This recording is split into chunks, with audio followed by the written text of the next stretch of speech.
Hey everyone, you're listening to Film Philosophy, where we break down the philosophies, concepts, and structures of filmmaking in the American film industry. We're filmmakers Tiffany Francis, Andrew Coles, and Nzinga Murray. Film Philosophy is brought to you by The Mission Entertainment.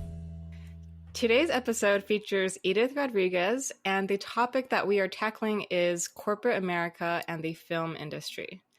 Edith grew up between the sunny beaches of Puerto Rico and cold winters of Wisconsin. She writes multi-generational stories anchored in the drama of complex relationships, often with a twist of irreverent dark humor.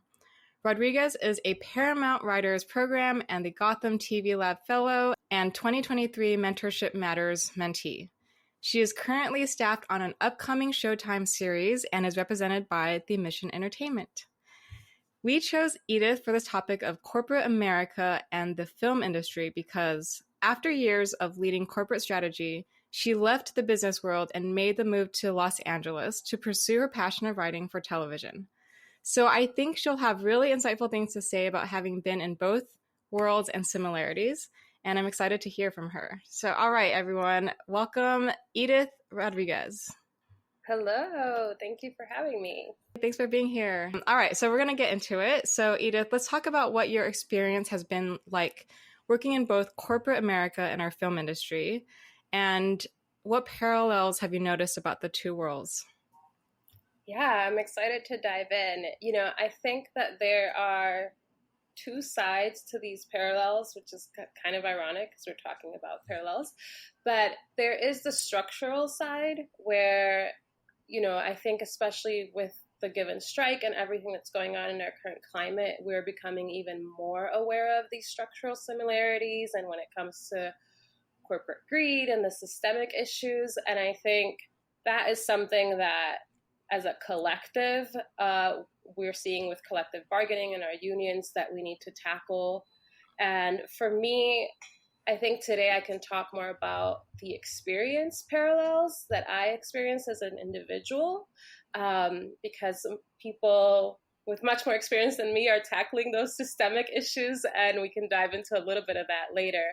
But from an experience standpoint, I want to talk about almost like a myth busting of these similarities, because prior to making the transition, I thought these worlds were going to be so different. Like in my mind, I built them up as these totally different worlds, and I was so scared of making the switch. And some of these similarities sound intimidating. And I remember the biggest one for me was, Hollywood is all about who you know. It's all about who you know. It's all about relationships. And I thought, I don't know anybody. I grew up in Wisconsin. I didn't even know that filmmaking was a thing for most of my life. My mom, growing up, her biggest goal for me was, I want you to have an office job. I come from a family where the women worked in factories and the men worked in farms. And my mom's biggest goal for me was just, I just want you to have an office job where you have a desk and an office, that'll be so cool. And so the who you know was so intimidating. And what I realized from going from corporate to film is that it's who you know everywhere. When I went into corporate America, I started at 19. I didn't finish college. I didn't have some Ivy League background. I just took a 2-week temporary job and I did a good job and they kept me. And then that director moved on to a bigger company and she brought me with her. And then my boss at that company moved to another company and he brought me with him. And so for me, that topic of who you know that can seem so negative and intimidating, I think it's because we approach it from who do I know that can do something for me versus who do I know that can vouch for me. And so without having the educational background and the experience, which could have stopped me even in the corporate world, that took me forward. And so I'm still someone that if I apply for a corporate job today, the ATS, the applicant tracking system, is going to turn me down because on paper, I don't look like the ideal candidate. But through those relationships, I was able to work my way up to senior management and leading corporate strategy and managing people that had master's degrees, even though that was not my background. And so I think that experience for me made me less fearful of going into Hollywood not knowing anyone, because I knew that as long as I could show that I could do a good job and do the work, I could start to build that network. And so I think for those listening, if you're thinking of Hollywood as this insular who you know, start to think about how your own life operates that way too, and that it's not something that should be a deterrent. So for me, that's like the first myth busting similarity, is that if who you know operates in every aspect of our lives, and especially for me being Puerto Rican, like who you know, on the island, it's who you know that can fix a car, who you know that cooks good, we are all about who you know, right? And so it's breaking down that language that's meant to be kind of gatekeeper-ish, and just using it to your advantage. I think the second thing from corporate to film is it felt like such a risk. It feels like this industry where you're going to risk everything, and it's so scary, and there's no job security. But I was in corporate for 15 years, and I can't even count the amount of times that people who devoted their entire lives for a company were let go and replaced the next week. People who jumped on a call and got fired in mass with all their coworkers. People who thought that they had that security because we've been sold this myth of, the longevity of corporate America, and that doesn't exist today. And I think, when we look at how we receive information about these industries, because it is so personal when it comes to film, it's seen as this personal risk, and that doing the traditional path is not risky, but there's inherent risk in both. And there's inherent ways that both of these affect your personal life. I think we kind of glorify the idea of traveling for film or going to set or devoting all this time writing. But when I think about my work-life balance, I was traveling for so many work conferences. I was traveling for work events. I was coming home and opening my laptop to answer the emails I didn't get to at the end of the day. And so I think when we look at the day-to-day experiences of people that are working in both, and even a small business owner, there is this myth that more of your life is going to be taken up by film than a regular job. And a regular job can really just eat up as much of your life. And so for me, this idea of corporate versus creative or corporate versus film, I had built up all these myths in my head as to why that transition wasn't possible, when in reality, it was almost equal in some of these ways when we look at the risk-taking, when we look at the time commitment, when we look at establishing your network. And so going back to, I feel like these myths are meant to keep us out, when in reality, they're not that different in those structural ways. And so they're not different in structural ways that are bad, because, there's that corporate greed aspect, and there's, and I can dive into, the pieces where you feel constricted. But some of those differences are like, if I'm going to do this anyway, if I'm going to give this much of my time to making a living anyway, if I'm going to give this much of my time because I want to do a good job at everything that I do, then I might as well do it for the thing that I love and want to pursue.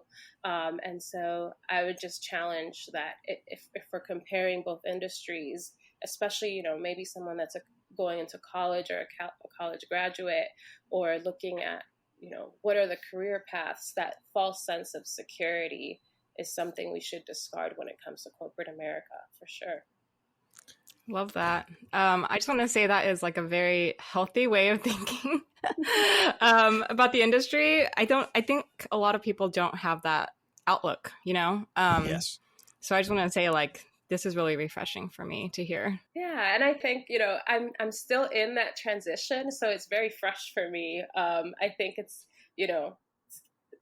maybe in 15 years I'll be super jaded. I hope not. Let's hope the industry by that point will not breed cynicism by that point. What are you going to say, Andrew? No, I was just going to say, I think echoing Tiffany, what you said is it's hearing this point of view is so refreshing. Edith, and I appreciate you sharing it, and it's interesting the parallels that you've drawn in talking. I think when you were talking about how you began, your career in corporate with having a temporary job, then your boss, there took you to another company, and then that boss took you to another company. In some ways, it reminds me of the relationships that writers build, in writers' rooms, where, oh, I worked with so and so, I want to staff them on this show that I have coming up. Oh, we might work together. And I think to your point about relationships and this idea of, okay, everything in life is who do you know?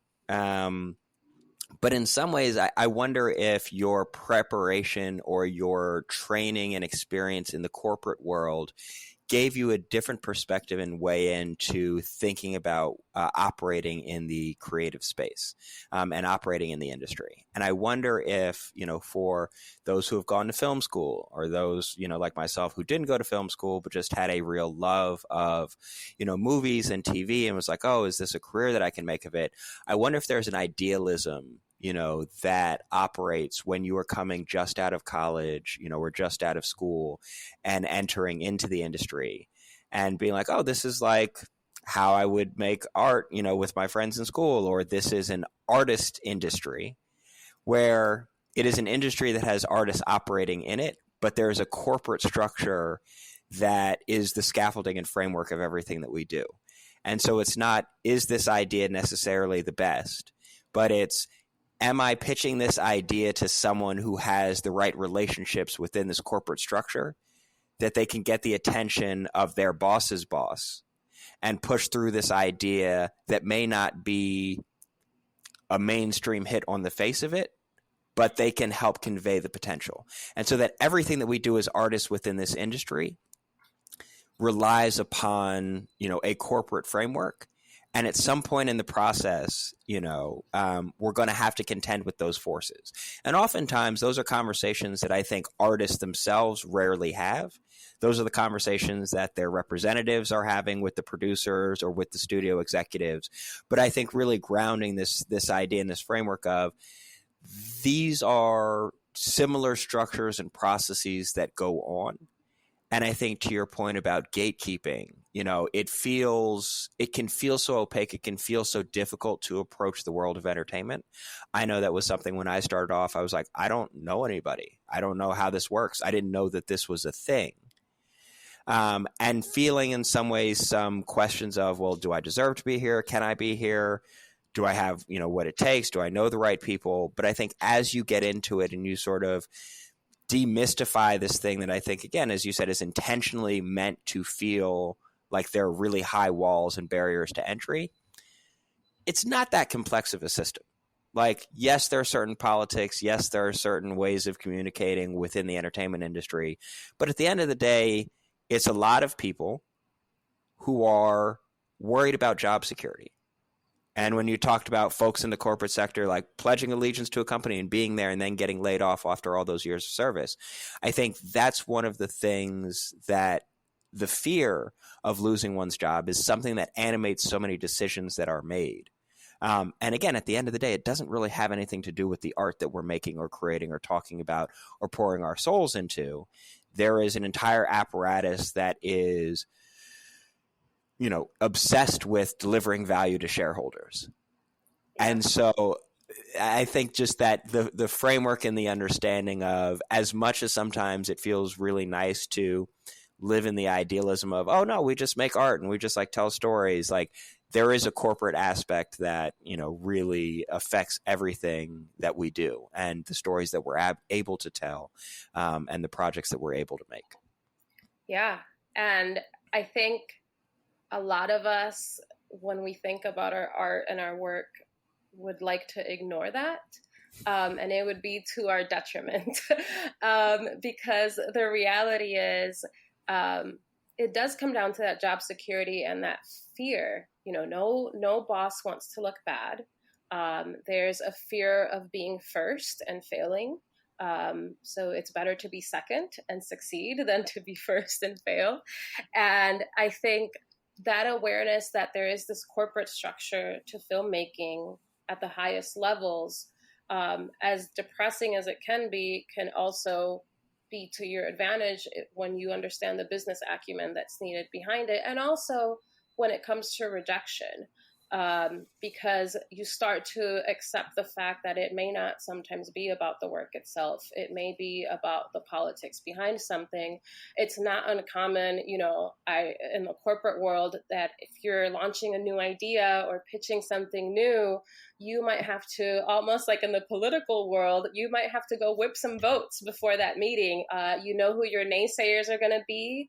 You know who wants to be in ahead of time and feel like they were part of the idea. So you might have a meeting with that person beforehand. There's all these political things that happen. And I think if we go into a pitch to a studio without that awareness of what's going on behind the scenes, it can be easy to feel like, oh, they didn't just like my project. But, did you have something that felt too finished and you pitched to an executive who wants to feel like he was part of the idea? So I think being aware of that, and also, as boring as it sounds, business acumen and like these corporate terms, they also play out in the room. My boss in the corporate world would tell me, don't bring me a problem unless you have a solution. Well, how does that play out in the writer's room? Don't shoot down an idea unless you have a better one or unless you're adding to it. All of these things are parallel skills and transferable skills that I think as artists, as much as I would like to, here's a script and someone fund it and make it for me, I have to be aware of all these other things.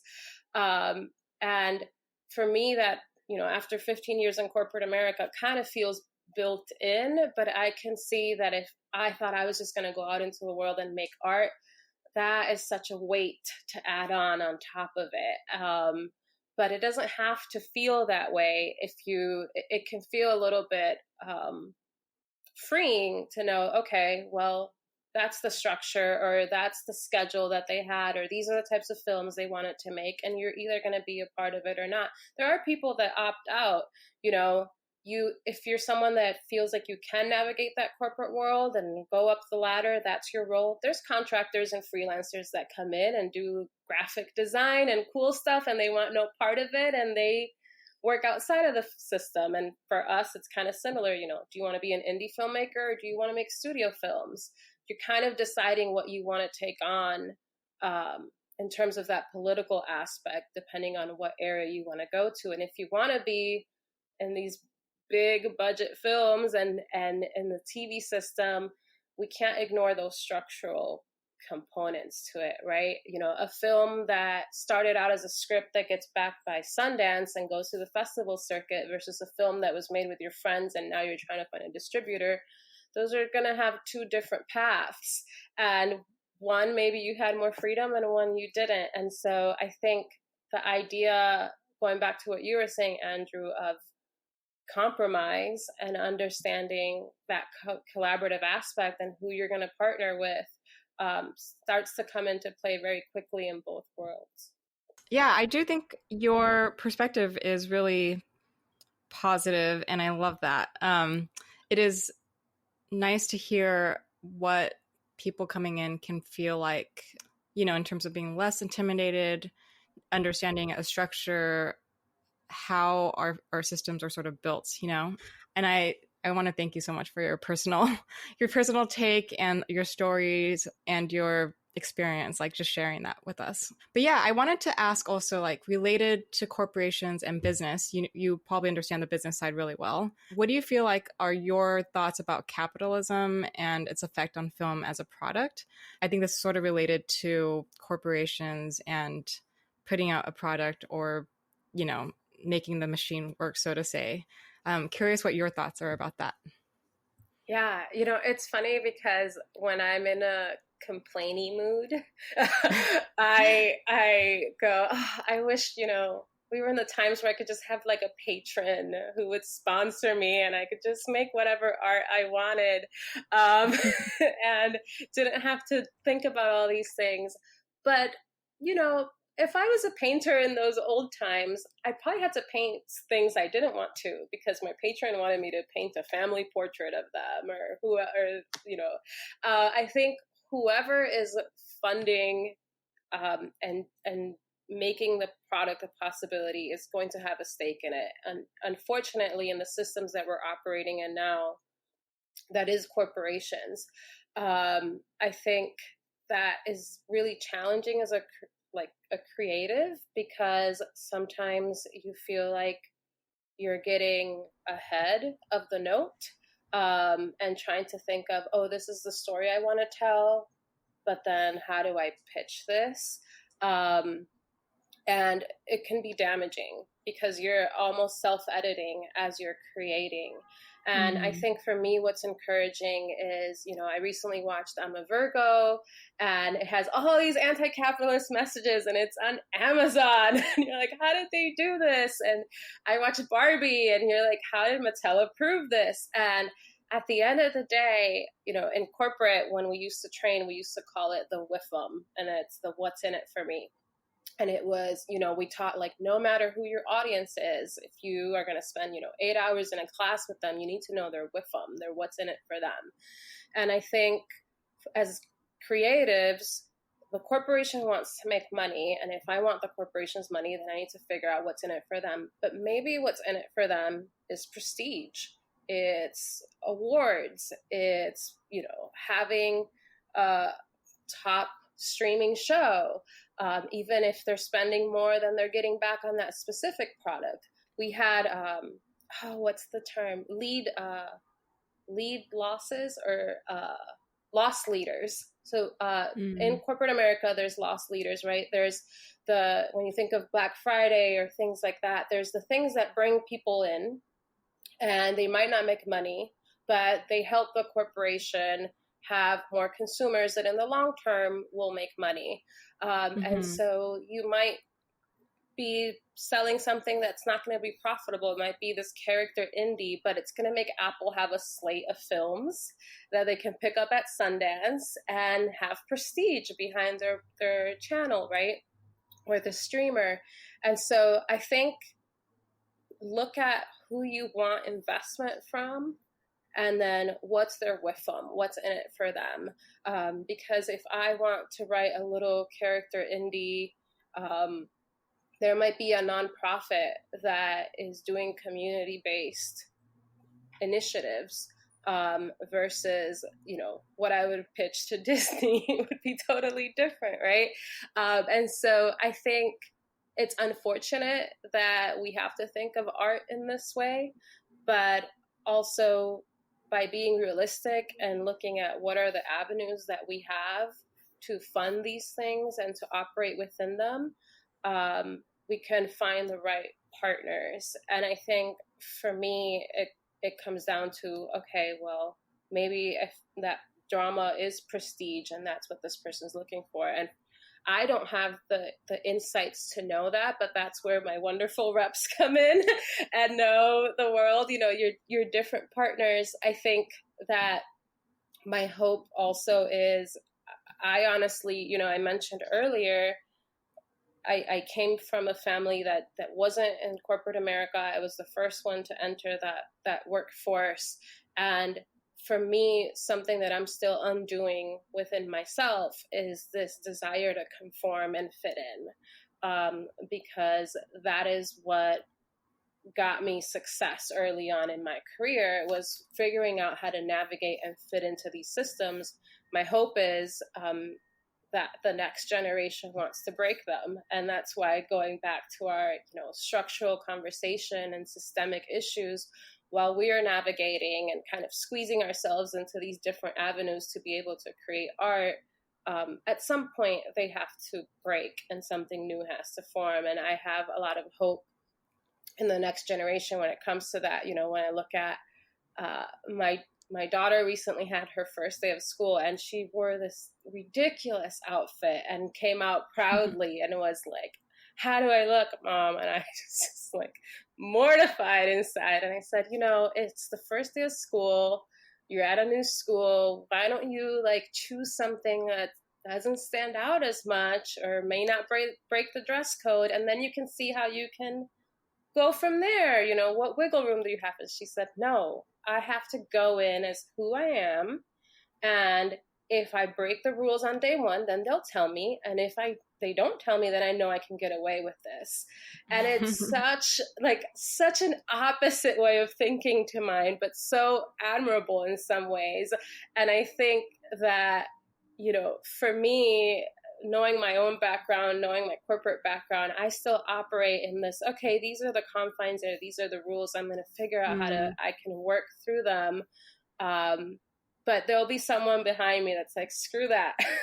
Let's do it this way. And that's exciting as well. 100%. 100%. I mean, yay to your daughter for just being like, I'm going to break the rules and it's fine. And it's just me, you know? And I think a lot of writers and creators operate in a way that might confine or conform to what the structure is. And I'm wondering, have you ever seen like maybe the structure or like the overall corporateness of our industry kind of affect them in like their work that's been put out? Has it ever been like a negative thing? How can we kind of sort of address that? Yeah, I think it's really having gone through some fellowships recently where we had to write new pilots in these structures. And it was the first times we were getting notes from executives and notes from showrunners. There definitely was a moment where we had to discern and help, you know, in these cohorts, help our peers as well navigate, is this a note that is taken into account who you are as a writer and the story, or is this a note that's trying to shape you into something that's the product that the studio puts out?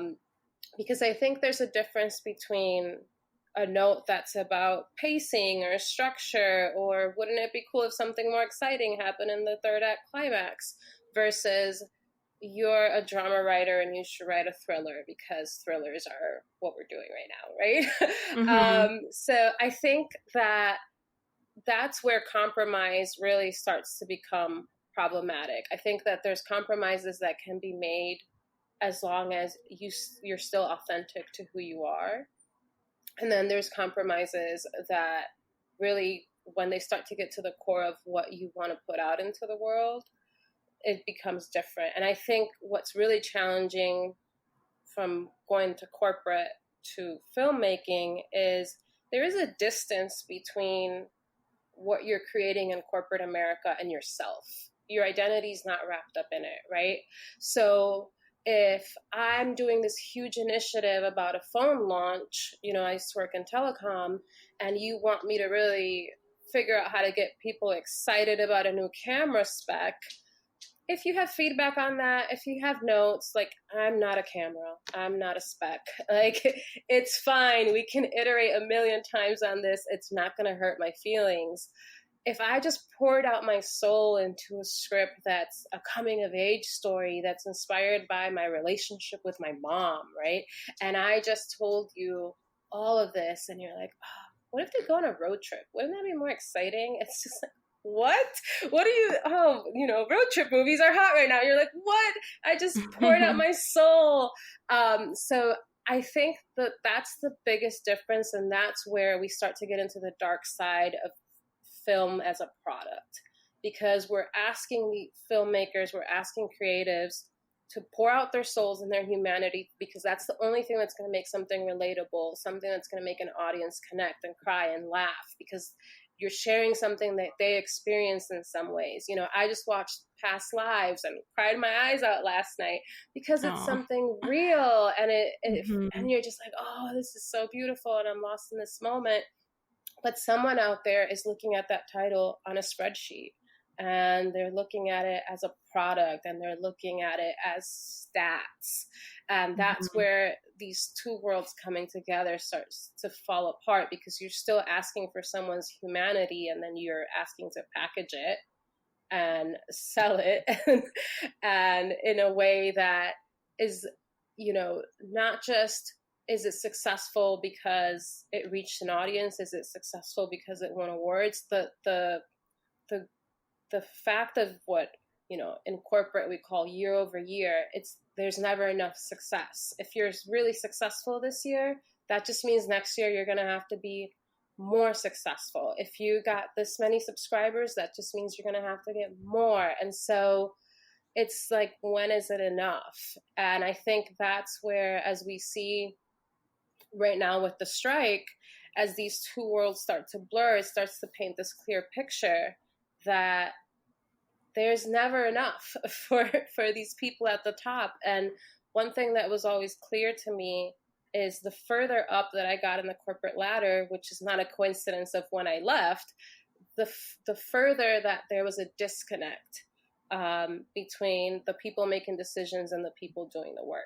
And I think that's when we start to see the dangers of, work being discarded before it ever launches, removed from platforms, treated as just line items. And so I think we're in a kind of dangerous precipice right now of that. And it's scary, but it's also so clear when I look at these decisions. I'm like, oh, that's just how those decisions were made in corporate America. And in some ways they made no sense. I remember when I first learned about how siloed our budgets were, it's like, oh, you gave me, $500,000 in this column to do XYZ project, but I don't have more than 3% for a raise for my team. Like, can I just move money from this column to this one? And it's like, no, everything has to be used in its own column. And so when I think about, the next generation, I think we put up with that of like, these are the rules and you can only do it this way. And it's like, why? All of this is made up anyway. Just make it work better for the people doing the work. But that's where the danger, I think, starts to come in of looking at everything as content and product, because what you're asking for from people is very different. And we aren't going to be willing to put our souls on the line like that if our work is just going to be discarded. I am so appreciative from your perspective, and I feel like as you're talking, I'm learning and reframing even what I think about and know of the industry. And I think in some ways, I don't even know that I've been thinking enough about the corporate framework. And I think, again, it's top of mind right now as we're in these strikes, as in the question of, well, what is the new business model for streaming and how does this make sense? And, when we talk about the prospect of streaming, I get what's in it for the consumer. Like for me as a consumer, if I can pay $15, $17 a month and have access to archives and a library and it's an all-you-can-eat buffet, I get the value proposition for me. The value proposition for these corporations and these streamers makes less sense because they're not making the most money that they could from, my subscription. And so, the idea of, okay, we're endlessly going to be raising subscription prices. Disney Plus is doing a bump, in October that's going to raise their prices 27%. Thinking about how all of these streamers are playing with ad-supported models and this idea of how do we make this streaming proposition make sense for us in terms of how much money we're spending on creating content or product for this pipeline versus how much money we're making from it. But I think this idea of your question of like, well, what would ever be enough? And like success only begets the desire for more success. So I think about Sam Raimi's first Spider-Man movie, which came out in 2002. First movie ever to break $100 million in its opening weekend at the box office. It set a precedent that it feels like every studio has been chasing in the last 20 years, where it's like the way to measure the real success of a huge movie that you're opening is, did it cross $100 million in its opening weekend? If it hasn't done that, then what are you doing? Okay, well, has your movie crossed $1 billion in box office? That's the new metric that we're trying to hit. That's what matters. And so this idea of, is there ever any end to, the success that is sought after? And to your point about this new phenomenon that we've seen in the last year and a half of completed projects either being removed from streaming services and being removed from public access, or projects that are on the verge of being completed or are in post that are being pulled or being scrapped. This idea of, well, how does this encourage artists to bring their heart and soul, as you were saying, to these projects? What's the incentive for me to really do something that I care about, put my all into it, knowing that it could be put up on a streaming service and taken down 7 weeks later? Or it could be completed and ready to go and done, and they've decided that they won't even put it up because they'd rather take the tax write-off. And so I think just this framework of product or content in some ways dehumanizes the creator. And it's like, what I'm making you is not something in a factory. Like, we don't work in a factory setting. We can't just apply a factory process to, and then we'll make another one and just make one of these. Like, what it takes for a director to make a film, what it takes for a writer to write a film, what it takes for the collaborative effort of everyone involved requires intention, requires care, requires really fighting, battles for things that may feel small to those who are writing the checks, but are ultimately meant to evoke a response in the audience. And I wonder if in some ways the desire for content or product that very neatly fits into forecasts and can say, well, yeah, you can see how successful the Harry Potter films were, so we're going to do Fantastic Beasts and Where to Find Them and, spin that into its own series. Or, with what Max is doing and saying, yeah, we're going to make a 10-season Harry Potter TV show based on the books. I think they're trying to find those surefire hits. They're trying to find those things where they can justify spending on them because they'll say, well, we believe that we'll get a return on investment. And it's much easier to forecast a return on investment for known IP, for a known story, for known quantity, for a reboot, for a remake, for a sequel, for a universe built around a toy line or, a comic book line, than to say, hey, here's an up-and-coming storyteller. I really felt something when I heard this pitch. I think that other audiences, that audiences will feel this. We should get behind it. And I think that tension that exists is one that could be the downfall of the cultural significance of Hollywood in a way that I don't think anyone ever could have imagined, because I think audiences in some ways are able to get things that move them, that make them laugh, that make them feel, that are relatable via TikTok, via YouTube, via these, forms of media and storytelling that are less mediated from the top down, but are really built from the bottom up. Mm-hmm. And so I'm fascinated by where this will go as we come out of these strikes and look at what the next, say, 10 years of the entertainment industry will look like. And I think we've seen, even with a short-lived experiment like Quibi, we've seen the industry try to capture the energy that is happening in user-generated content, in stories that are a bit more niche, or content, or, whatever we want to call it, these snippets of storytelling that are less mediated by corporate forces, but that have people addicted to, their TikTok, have them scrolling saying, oh, that reminds me of me and my siblings. Oh, that reminds me of my life. Oh, I didn't know. Oh, I got a genuine laugh. And I don't know how Hollywood sustains its position of cultural dominance if we continue to move into this corporate driven product, framework of, because I think as audiences, we're getting too sophisticated. We're like, wait a minute, that is the third Marvel movie that I've seen that didn't really make me feel anything. Wait, I've seen this before. I felt this before. You're not giving me anything new.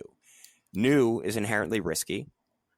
New might not work out. New might be a failure. And if we are dealing with people who are worried about job stability and taking the safe bets, I think we're going to continue repeating this cycle. Yeah. And it's, when you mentioned like forecasting and marketing calendars, it's coming from the world of telecom, which is kind of similar to the subscription model, it's there's a customer acquisition cost. And then as a customer, the longer you're with the company, right, you earn out that cost that the company spent on marketing to acquire you as a customer.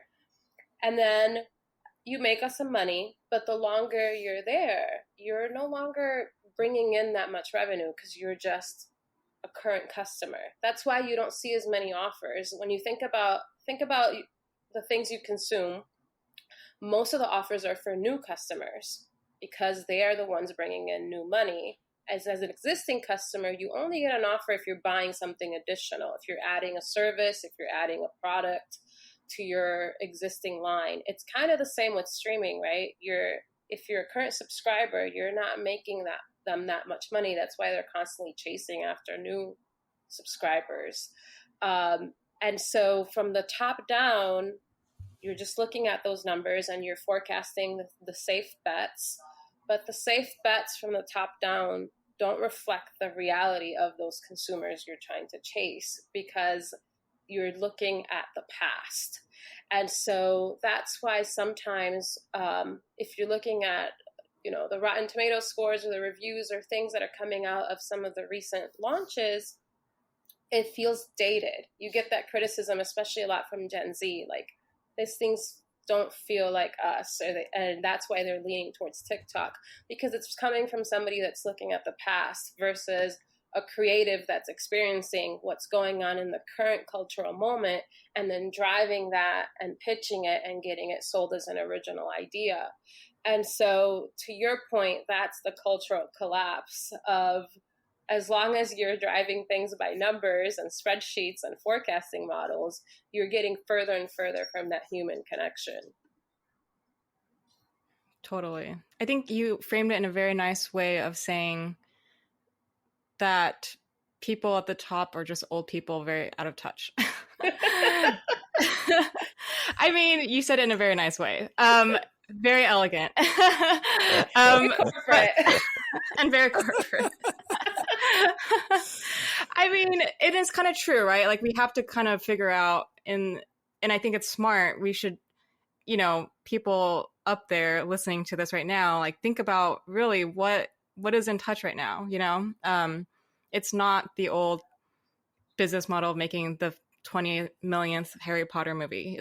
It's something that people really want, that they can relate to, and I think, I think we should move it in that direction. And I love what you had to say about like distinguishing between the humanness and the content. That identity to me, that felt really, that just feels really real, and I think we have a long ways to go, but I really hope that's how we start to veer our quote unquote product. It's not content that's just content just to fill, but it's based off of our identity and relatability and our emotional experiences that we really want to, be able to muse upon or think about. Those things I think are really important. What I love about what you just said right there is in some ways thinking about what's the intention of what we're trying to do and what's the purpose. And it's like, what is the purpose of content or a product versus what is the purpose of art? And sometimes those things align, but oftentimes, artists make things because they have to. Like, yes, maybe I'll get famous. Yes, maybe it's like, I got to get this emotion out of me. I got to tell this story so that I can process it. And maybe in telling it and putting it out there, there are other people that will respond to it and I'll feel less alone, realizing that this experience that I felt I had that was so specific is actually more universal. And it's again, I think we're facing those competing agendas where once these corporations realized how much money they could make from storytelling, it flipped a switch. And I think we're in an era right now where it is, make money at all costs. And I think the fact that we are making art is left by the wayside in some ways. And it's like when you have a film that is a breakout hit, like Everything Everywhere All at Once, it's like there's no forecasting that could have anticipated that. There's no one that can be like, yeah, no, that's definitely going to be a hit. People are definitely going to feel this. It's definitely going to do what it does. And I think that's in some ways the paradox of the best art you can't anticipate. Because the best art pushes the boundaries, the best art introduces new ideas, the best art asks questions that haven't been asked in that way before. And, you know, that's not something that you can anticipate or something that you can really work out easily on a spreadsheet, which inherently, and maybe this is my proposition, is like, is the best art at its core anti-corporate? Not saying that it can't serve corporate ends, but the very intention of it, the very formulation of it is not easily forecastable, is not hierarchical, is not sort of something that you can anticipate happening. Like if we think about what the Fox executives and, you know, thought about Star Wars, you know, the first one, George Lucas, OG, like no one expected that movie to do well. That's why they gave him such a percentage. That's why they gave him the merchandising. Because they're like, yeah, you can have the toys and the merchandising and whatever comes from this. Like, this isn't going to work, but we're going to give you this money. And then it blows up and everyone's like, well, yeah, no, of course Star Wars worked. It's amazing. And no one ever seen anything like it before. And it's a space opera and it's fantasy and it's world, all this. And I think it's time and time again, the corporate interests in our industry have been really bad at forecasting what's going to hit. And then once something does hit, they try to replicate it and repeat it. So when Get Out came out, all of the executives, everyone around town was, hey, we're looking for our Get Out. We're looking for some, you know, it's a mix of social commentary, but horror, but it's funny. Something like Get Out. No one was checking for Get Out before it came out. And I think that's the thing that's often forgotten is like when by the time a trend has been recognized as being valuable, there's a shelf life on how many times you can tap back into that well. I don't think the next phase of Marvel movies will reach the heights and successes of the early phases. I think that well has been tapped.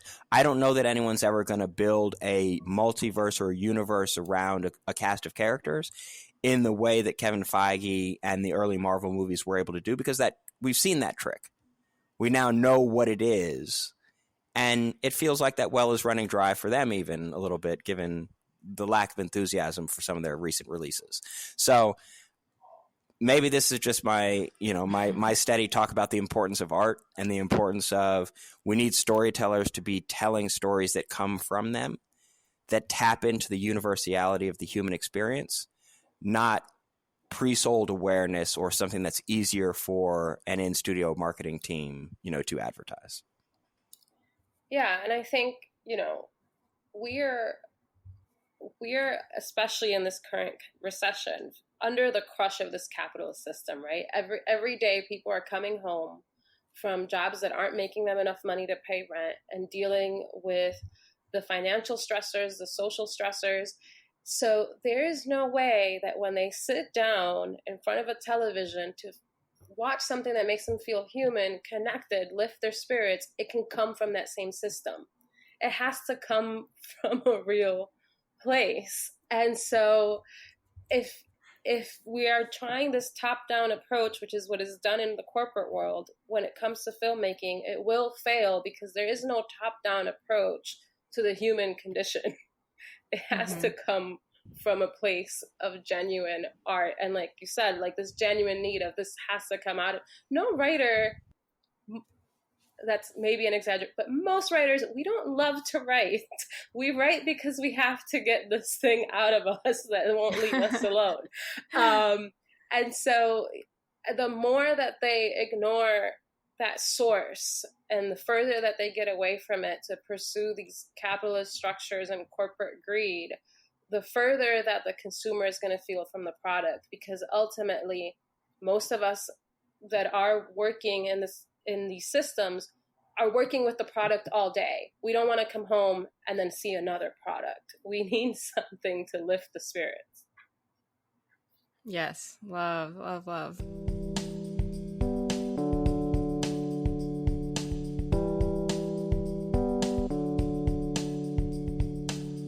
Concerning our topic, so this is kind of our last portion. I always like to have like a call to action at the end. You know, concerning our topic of corporate America and the film industry, what do you feel are solutions and ideas for change? Or, how do we get people, perhaps at the top, to understand that the stories that we're making have value outside of the dollar sign? For those who are listening, what are real actionable things that they could be doing? I liked what Andrew was talking about of, in this case, our mythical executive that's like, hey, I felt something when I heard this pitch, right? I think that when we look at something that is systemic, and we talk about individual responsibility, it can be used as a way to say, hey, the systemic problem has to be solved before I can be individually responsible, right? Because it's too big. And often individual responsibility is used as a way to kind of push off the systemic issue and say, you as an individual can do so much, when we can't. And what I look at is, okay, well, what can I do as an individual? And if we look at healthcare, for example, right? In America, it's for profit. It's this nightmare system. I deal with it with my kids, but that doesn't mean that if you go to the emergency room and a nurse treats you nicely, it doesn't make a difference.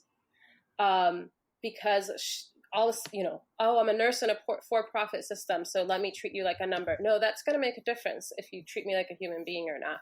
So for those at the top levels, yeah, it does make a difference if you champion that pitch from that indie filmmaker that doesn't have, studio backing. It does make a difference if you take this to your boss and take a personal risk in pitching this new idea. So I think, for those in power, it's put yourself on the line just like the creatives do and take a creative risk, because that's what we're being asked for.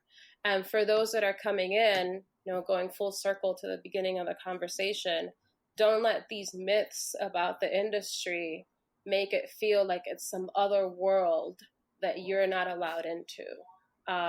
Because unfortunately, it's just as shitty as the real world, but that means you know how to navigate it. So jump in.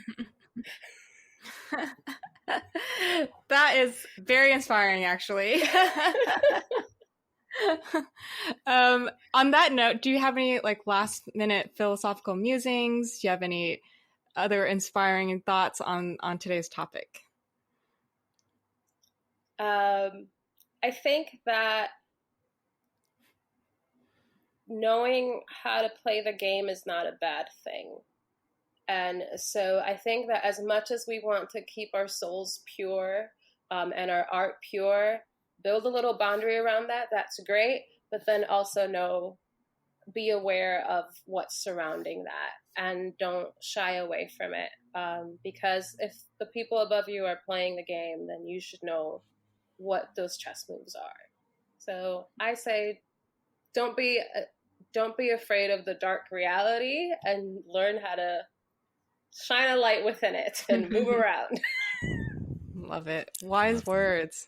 And I think one thing that just resonates from what you just said, Edith, is, the importance of knowing how to play the game and knowing how the game operates, but also not losing sight of who you are and what you are trying to do as an artist in this. Because ultimately, I think we're in a stage where those at the top don't really know what's current, don't really know what's trending, which is why, we're in an age of podcasts being adapted, tweets are being adapted into movies and TV shows, short stories, books, IP of other sorts, even figurines, are being built into, looking at someone like Hebrew Brantley, whose figurines and whose artwork is now, they're trying to build a story around it and trying to figure out how does this translate. And so I think it's this idea of ultimately, as storytellers, as creatives, if, we put things out into the world in the form that we can afford. Because look, film and television, it's arguably the most expensive art form that exists. It requires so much startup capital to write a short story, to design a character, to, build these characters in a one-act play that you then have some of your actor friends read. Like, these are all ways of getting ideas out into the marketplace. And I think the one thing that we've seen in the last 10 or 15 years is Hollywood is very much in a stage of not wanting to be the first one in and fail, but wanting to be the second one in and succeed. And so if we can show the vitality of our stories, of the art that we're creating in other forms that are cheaper, that are more manageable, that we can self-distribute, I think that's a way to build audience affiliation and affection. And, that is how Issa Rae got Insecure made. Like, she made Misadventures of an Awkward Black Girl. She showed that there was an audience that was out there looking for her voice and connecting to what she was doing. And that is, and it is a key and intrinsic part of how Insecure got made on HBO, was saying, hey, I told this story. This is not something that y'all would do, but I can prove to you that there are people who want this, that it connects with. Do you want me to do that for your platform? And again, the people in these platforms are constantly looking for what's hot, what's trending, what are people responding to? And so I think there's an opportunity there that as we play the game, just to make sure not to lose practice or lose sight of doing it for love of the game, making things because you have to, getting it out to the people that you can, and then seeing what the life cycle of that is. And I am confident that there are many stories that have been adapted and otherwise appropriated by the entertainment industry machine that were not necessarily intended for that, but once there was a connection with an audience and once people responded to it, it became the natural progression. And now, of course, we look back and like, yeah, who wouldn't let Issa Rae do a TV show? Like, obviously, it's going to be huge. It was not so obvious 10 years ago. And I think part of our job as artists and creatives is to make it obvious. Again, as you said, to whip those votes and to give people the evidence that they need, to help support us in, a larger life cycle for some of our work. Yes. Thank you so much, Edith. We really appreciate you coming on, sharing your wisdom and insights, and also your personal experiences. It's been really refreshing. And again, thank you. Thank you. It's been awesome.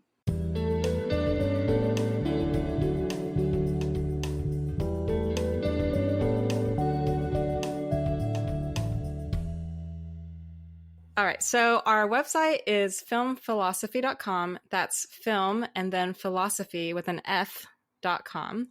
You can find educational resources, our bonus content on there. In case you need our contact info for listeners who want to ask questions and follow up with us, our email is filmphilosophy.tme@gmail.com. We encourage you also to send us audio messages by email so that we can play it back on our podcast. And if you are shy, no worries, all good too.